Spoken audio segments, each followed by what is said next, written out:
एक दिन सत्यभामा भगवान श्री कृष्ण से पूछने लगी, रुक्मिणी, हर रोज तुलसी को जल क्यों चढ़ाती है? तुलसी के पास दीपक क्यों जलाती है? इसके पीछे क्या कारण है? देवी सत्यभामा, बहुत अच्छा सवाल पूछा है। तुमने सभी पेड़ों और पौधों में तुलसी श्रेष्ठ मानी जाती है और तुलसी मुझे भी सबसे अधिक प्रिय है। अब मैं तुम्हें एक कथा सुनाता हूं कि तुलसी पर जल चढ़ाने और तुलसी के पास दीपक जलाने का क्या महत्व है। जो भी स्त्री इस कथा को ध्यान से सुनती है वह हमेशा सौभाग्यशाली रहती है। उसके घर में सुख समृद्धि आती है और गरीबी दूर हो जाती है। एक समय की बात है, श्याम नाम का एक वैश्य था जिसके पास धन सुख संपत्ति सब कुछ था, लेकिन एक चीज की कमी थी और वह थी संतान। संतान ना होने से वैश्य और उसकी पत्नी हमेशा उदास रहते थे। हमारे पास धन संपत्ति किसी चीज की कमी नहीं है, पर मन को सुकून तभी मिलेगा जब हमारी संतान होगी। हां, हम कितनी भी दौलत जमा कर लें, लेकिन संतान के बिना हमारा जीवन अधूरा है। मैंने सारे उपाय किए, दान पुण्य किया, वैद्य को बुलाया, पर कोई परिणाम ना मिला। मैं समझ नहीं पा रहा क्या आखिर कारण क्या है। एक दिन वह वैश्य वशिष्ठ मुनि के आश्रम गया। वहां उसने वशिष्ठ जी से याचना की, हे मुनिवर, मैं बहुत दुखी हूं, मेरी कोई संतान नहीं है। कृपया मुझे बताएं ऐसा कौन सा कारण है जिसके लिए मैं निसंतान हूं। हे श्याम, मैं अपनी दिव्य दृष्टि से तुम्हारे पिछले जन्म के कर्मों को देखता हूं। मुनि वशिष्ठ ने अपनी दिव्य दृष्टि से वैश्य के पिछले जन्म का दृश्य देखा। पिछले जन्म में तुम एक धनी वैश्य थे। एक दिन एक भूखी प्यासे गाय तुम्हारे द्वार पर आई थी। तुमने ना उसे रोटी खिलाई, न चारा दिया और ना ही पानी पिलाया। इसके विपरीत तुमने निर्दयता से उस गाय को अपमानित किया और अपने घर से भगा दिया। उस गाय ने अभी अभी एक बछड़े को जन्म दिया था और भूख से व्याकुल होने के कारण वहीं मूर्छित होकर गिर पड़ी। अपने बछड़े को दूध नहीं पिला सकी।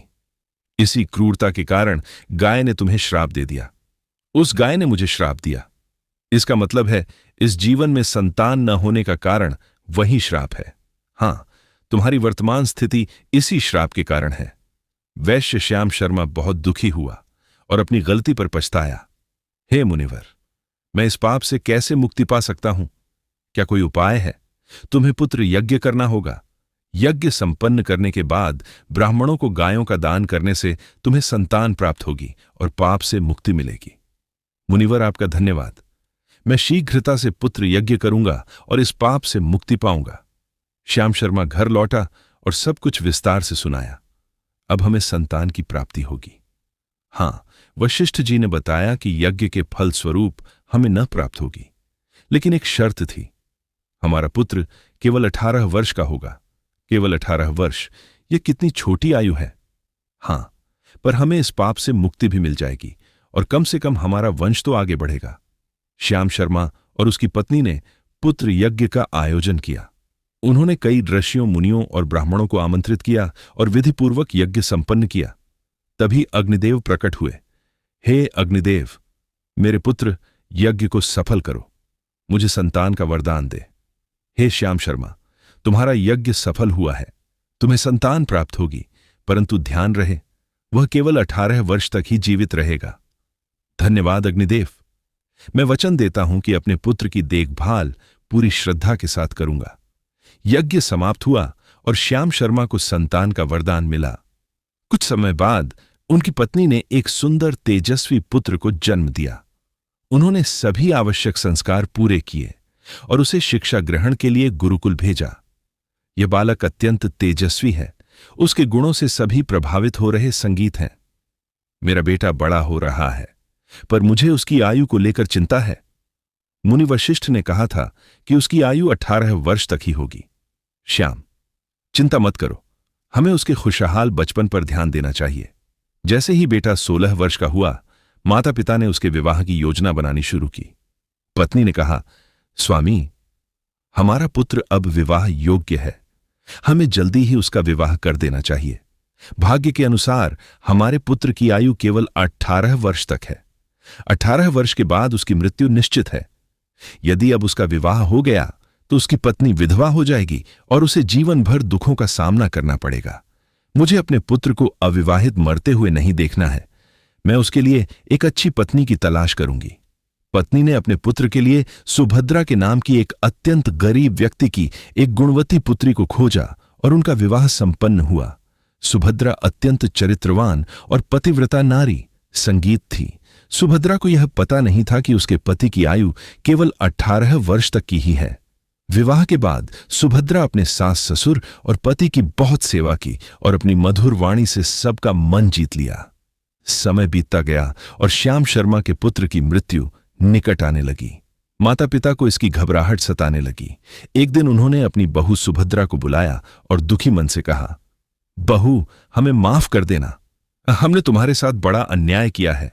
आप लोग ऐसा क्यों कह रहे हैं? आप मुझसे क्षमा मांगकर मुझे लज्जित ना करें। आप साफ साफ कहें क्या बात है बेटी। हमने तुमसे एक बात छुपाई थी। हमें हमारा पुत्र यज्ञ के फल स्वरूप प्राप्त हुआ है। हमारे पुत्र की आयु केवल 18 वर्ष तक ही है और वह समय निकट आ गया है। यह तो जानकर दुख हुआ, पर मैं आपको यह विश्वास दिलाती हूं कि आपकी चिंता बेवजह है। मैं अपने पति के प्राण की रक्षा करूंगी। मुझे बस एक दीपक जल का घड़ा और एक गाय चाहिए। श्याम शर्मा ने तुरंत अपनी बहू को दीपक जल का घड़ा और गाय उपलब्ध कराया। बेटी सुभद्रा, जैसे तुमने कहा, मैंने वह सब मंगवा दिया है। धन्यवाद ससुर जी। मैं अपने पति की रक्षा के लिए पूरी तैयारी करूंगी। जैसे ही वह दिन आया जब उसके पति की मृत्यु होने वाली थी, सुभद्रा ने सुबह जल्दी उठकर तुलसी को जल अर्पित किया और तुलसी माता को प्रणाम करके पौधे पर चुनरी बांधी, दीपक जलाया और प्रार्थना करने लगी। हे तुलसी मां, मैं इस चुनरी के साथ आपकी शरण में आई हूं। कृपया मेरे सुहाग की रक्षा करें। यमराज के 2 दूत श्याम शर्मा के पुत्र के प्राण लेने के लिए घर आए, लेकिन तुलसी के पौधे ने उनका मार्ग रोक दिया। यह क्या तुलसी का पौधा हमें रोक रहा है?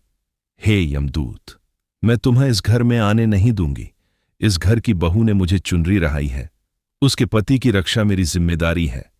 हमें यमलोक लौटना होगा। यहां प्रवेश करना संभव नहीं लग रहा। यमदूत भयभीत होकर वापस यमपुरी चले गए और यमराज से बोले, महाराज, उस घर में हम प्रवेश नहीं कर पाए। उस घर की रक्षा स्वयं तुलसी मां कर रही है। यमराज को यह सुनकर बहुत गुस्सा आया। उन्होंने तुरंत अपने अन्य 4 दूतों को बुलाया और कहा, तुम शाम के समय सुभद्रा के घर जाओ। जब तुलसी का पौधा सो रहा होगा तब उसके पति के प्राण लेकर आओ। शाम के समय यमराज के 4 दूत सुभद्रा के घर की ओर निकल पड़े। उधर सुभद्रा को यमदूतों के आने की आशंका थी। उसने तुलसी के पास एक दीपक जलाया और प्रार्थना की, हे दीपक, तुम मेरे पति के प्राणों की रक्षा करो। यमराज के यह दूत मेरे पति के प्राण लेने के लिए आ रहे हैं। कृपया करके मेरे पति की रक्षा संगीत करो। जैसे जैसे शाम हुई, तुलसी का पौधा सो गया। यमराज के 4 दूत सुभद्रा के घर के सामने पहुंच गए। उन्होंने तय किया था कि वे सुभद्रा के पति के प्राण लेकर ही यमलोक लौटेंगे। जैसे ही यमदूत सुभद्रा के घर में घुसने लगे कि तुलसी के पौधे के पास जले हुए दीपक ने उनका रास्ता दिया।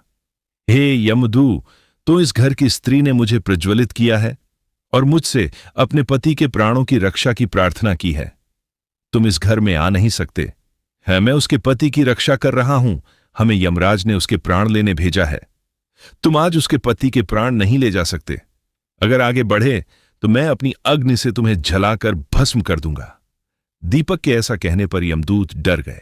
इसके बाद सुभद्रा ने जल के लौटे को दीपक के पास रखा और बोली, हे जल देवता, मेरी मदद करो। यमराज के दूध हमारे घर में आने से रोको और मेरे पति के प्राण की रक्षा करो। जैसे ही यमदूत फिर से सुभद्रा के घर में आने लगे, जल ने कहा, इस घर के रक्षा की जिम्मेदारी मेरी है। अगर तुमने इस घर में आने की कोशिश की तो सोच लेना, मैं तुम्हारे नरक की आग को अपने जल से बुझा दूंगा। फिर तुम्हारा नरक लोक डगमगा जाएगा। यमदूतों ने जल के लौटे की चेतावनी सुनकर भयभीत होकर वापस लौटने का निर्णय लिया। संगीत लौटकर यमदूतों ने यमराज से सारी बात कही कि किस तरह अग्नि और जल ने उनका मार्ग रोक रखा है। यह सुनकर यमराज को गुस्सा आ गया। उन्होंने फिर से 8 अन्य बलिष्ठ यमदूतों को कहा, तुम सब जाओ और जैसे भी हो सुभद्रा के पति को लेकर आओ। इस बार सुभद्रा ने अपने घर के सामने गाय को बांध दिया था और गाय माता से प्रार्थना करके बोली, हे गौ माता, यमदूत मेरे पति के प्राण हरने आएंगे। मैं आपकी शरण में आई हूं। जैसे भी हो मेरे सुहाग की रक्षा करो। गौमाता सुभद्रा, तुम बेफिक्र रहो। मेरे रहते यमदूत इस घर में प्रवेश नहीं कर सकते। तुम्हारे सुहाग की रक्षा मैं जरूर करूंगी। जब 8 यमदूत आए तो गाय ने उनका रास्ता रोक दिया और बोली, मेरे रहते तुम लोग इस घर में प्रवेश नहीं कर सकते। अगर कोशिश भी की तो मैं तुम्हें श्राप दे दूंगी। देखो, तुम जिद मत करो। यमराज ने जैसे भी हो सुभद्रा के पति के प्राण लाने का आदेश दिया है। हम अपना काम करके ही जाएंगे। ऐसा करने से पहले तुम्हें मेरे प्राण लेने होंगे, और अगर तुमने ऐसा किया तो तुम 8 यमदूतों पर गोहत्या का पाप लग जाएगा। जानते हो ना, इस महापाप का कोई प्रायश्चित नहीं है। गाय की बात सुनकर 8 यमदूत पूरी तरह से घबरा गए। उन्हें अच्छे से मालूम था गाय के श्राप से मुक्ति नहीं होती, और कोई भी गाय को मारकर गोहत्या का पाप अपने सिर पर लेने तैयार नहीं था। हमें यमलोक लौटना होगा। हम इस गाय के रहते इस घर में प्रवेश नहीं कर सकते। 8 यमदूत डरकर यमलोक पहुंचे और यमराज को सब बताया। आज उसके पति के मृत्यु का दिन है, अब मुझे ही कुछ करना पड़ेगा। यमराज अपने भैंस पर सवार होकर सुभद्रा के घर के पास पहुंच गए। यमराज को अपने द्वार पर खड़ा देखकर सुभद्रा डर गई और यमराज को प्रणाम करके उनकी स्तुति गाने लगी। हे धर्मराज, आप ही प्राणियों के पाप और पुण्य का लेखा रखते हैं। आप न्याय के देवता। धर्मराज और मैं धर्म का पालन करने वाली एक पतिव्रता नारी हूं। कृपया मेरे पति के प्राणों की रक्षा करें। हे धर्मराज, मेरा आपको 7 बार प्रणाम। सुभद्रा की स्तुति बार बार सुनकर यमराज बहुत प्रसन्न हुए। फिर आप मेरे पति के प्राण कैसे हर सकते हैं? ऐसा करने से तो आपका वचन ही मिथ्या साबित हो जाएगा। यह सुनकर यमराज रुक गए और बोले, हे सुभद्रा, तुमने आज मृत्यु को भी पराजित कर दिया है। मैं तुम्हें वर देता हूं, तुम्हारे पति अब 100 वर्षों तक जीवित रहेंगे। तुम्हारी श्रद्धा और पतिव्रत धर्म ने मुझे प्रसन्न किया है। यमराज ने वरदान देते हुए कहा, आज से जो भी स्त्री अपने घर के सामने तुलसी का पौधा लगाकर रोज शाम को उसके पास दीपक जलाएगी, और जिसके घर के सामने गाय बंधी होगी और जल का लौटा रखेगी, उसके घर में मेरे दूत कभी प्रवेश नहीं करेंगे। इतना कहकर यमराज अंतर्ध्यान हो गए।